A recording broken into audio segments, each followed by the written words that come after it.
Next collection అండి, మరో party wear collection అన్నమాట. సో ఇది జార్జెట్ మెటీరియల్ అయితే వస్తుంది. ఇది వచ్చేసి మనకి దుపట్టా ఉంటుంది అండ్ దీనికి వచ్చేసి మిడిల్ కట్ ఉంటుంది. చాలా స్టైలిష్ గా ఉంది కదా. సో ఇక్కడ వచ్చేసి మనకి ఇదంతా వర్క్ అండి, థ్రెడ్ వర్క్, మిడిల్ కట్ తో థ్రెడ్ వర్క్ ఈ విధంగా వచ్చేసింది. పార్టీ వేర్ కాన్సెప్ట్ చాలా స్టైలిష్ గా ఉంటుంది. అండ్ దీనికి వచ్చేసి ప్లాజో ఇన్నర్ వచ్చేసి మనకి ప్లాజో వచ్చేసింది, హెవీ ప్లాజో, చాలా సూపర్ గా ఉంటుందండి. అండ్ ఇందులో కలర్స్ కూడా ఉన్నాయి. సో మంచి మంచి కలర్స్ అయితే ఉన్నాయి. Pink colour.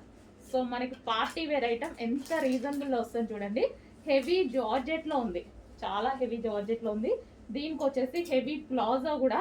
సో ఇంత మంచి ఐటమ్ చాలా రీజనబుల్ ప్రైజెస్ లో వస్తాయండి మనకి. నెక్స్ట్ కలర్ వైన్, వావ్, అసలు అదిరిపోయాయండి, చాలా చాలా బాగుందన్నమాట. సో దీనికి వచ్చేసి ప్లాజో. సో కావాలి వాళ్ళు చాలా ఫాస్ట్గా బుక్ చేసుకోవాలి. ఇది వచ్చేసి ఫుల్ వర్క్లో ఉన్నటువంటి ప్యాటర్న్ అనమాట. నెక్స్ట్ కలర్ వచ్చేసి వైట్. సో చాలా బాగుంది కదా వైట్. సో సెల్ఫ్ కనిపించేస్తుంది వైట్ అయితే, నీట్గా చాలా బాగున్నాయి. అండ్ దీనికి వచ్చేసి ప్లాజో ప్యాంట్. కొంచెం చెక్ చేసి ఫాస్ట్గా ఆర్డర్ చేయండి. ఇంత పార్టీ వేర్ ఐటమ్ మనకి రీజనబుల్లో వస్తున్నాయి, చెక్ చేసి ఆర్డర్ చేయండి.